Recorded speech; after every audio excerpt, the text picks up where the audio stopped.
Hello, this is Goblin Slayer episode 2 review. For this one, we find out the backstory for the MC. That's mainly what it's about, really, and it gives a bit of detail on his childhood friend that he lives with. We also get introduced to the opening song for the series. My opinions on it was it's got very nice visuals, a lot of nice art and stuff, and I quite like how it's most of it's in English. Means I can actually sing along, unlike most of the other songs. I think the melody is quite good, and every time I listen to it, I like it a bit more. I might even have to get it for my phone, personal listen. I might add it to my collection. And I see there's a lot of dice images in the opening, kind of like hints towards the Dungeons and Dragons themes, really. Alright, so what happens in the store? So what happens in the episode? It starts off with a backstory of the Goblin Slayer, the main MC, as a kid, and he's arguing with his friend.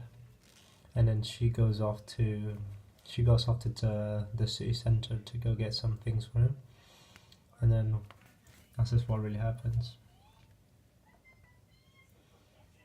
And then we learn why he hates goblins so much, really.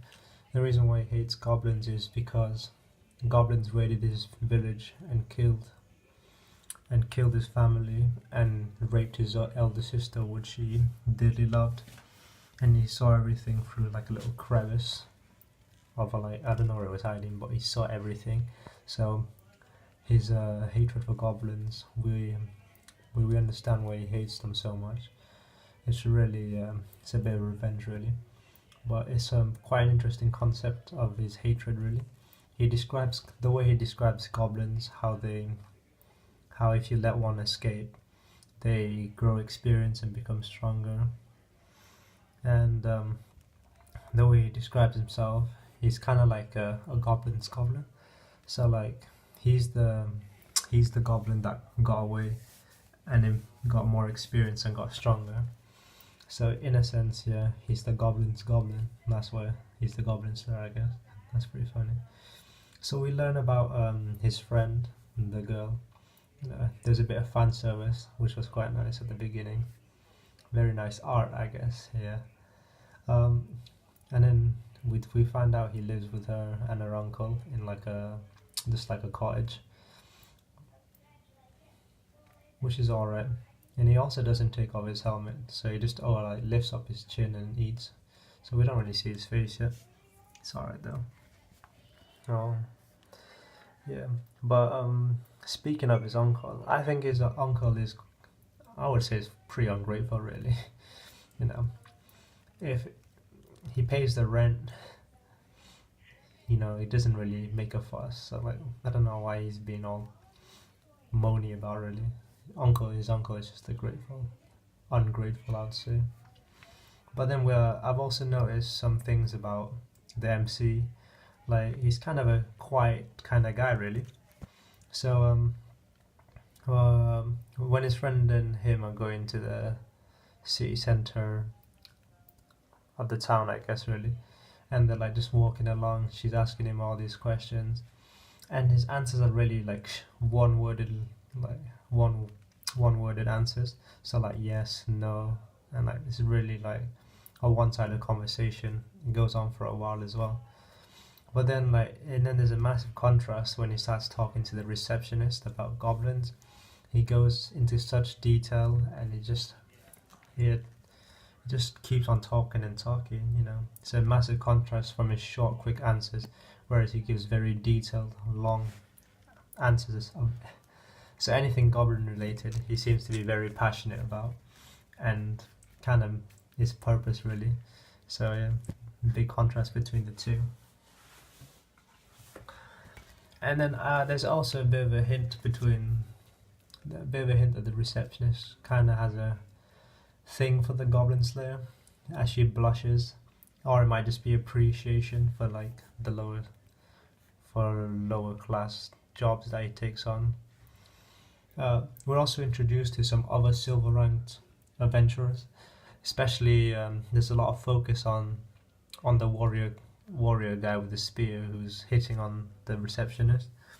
There's a lot of emphasis on him, but there's even a more emphasis on the, what's it called, the witch, looking one. So probably the mage girl.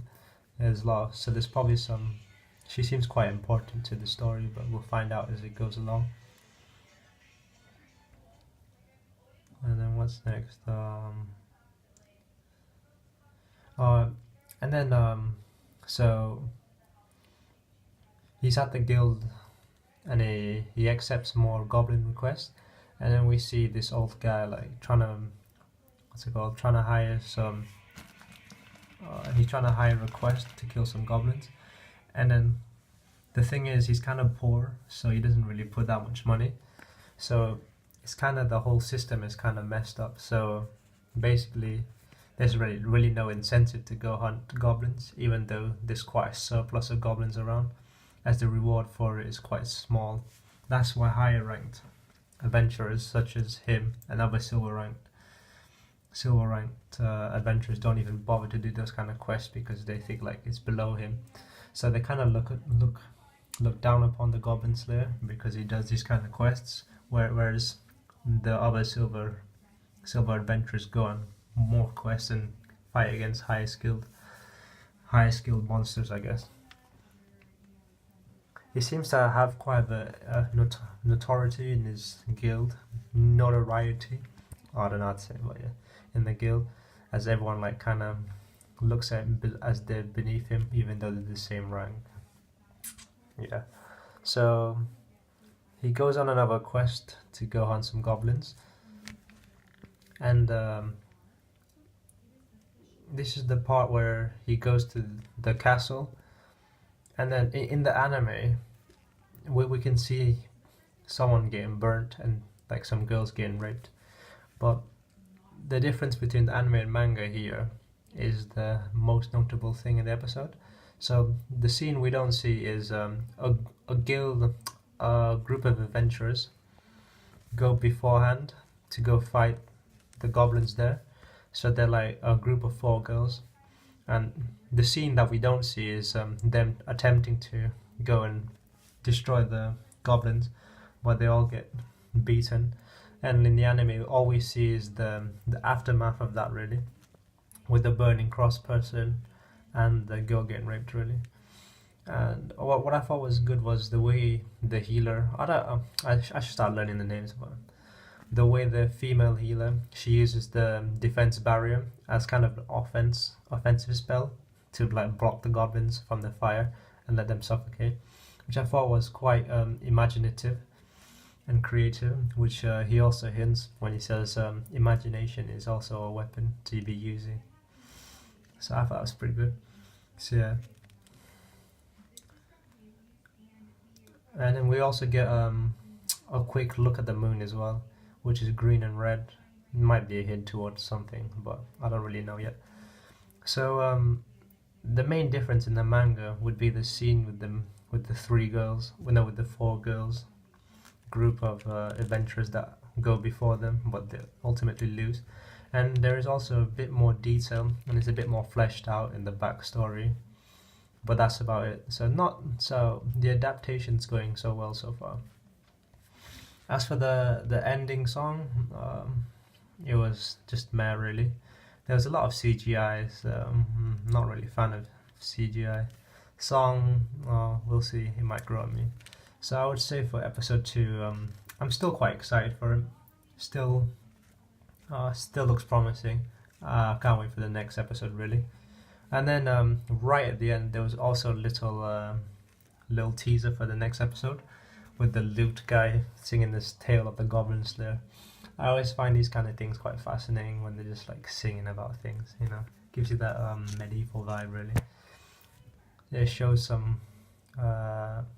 as an elf girl, so look forward to seeing what she's about.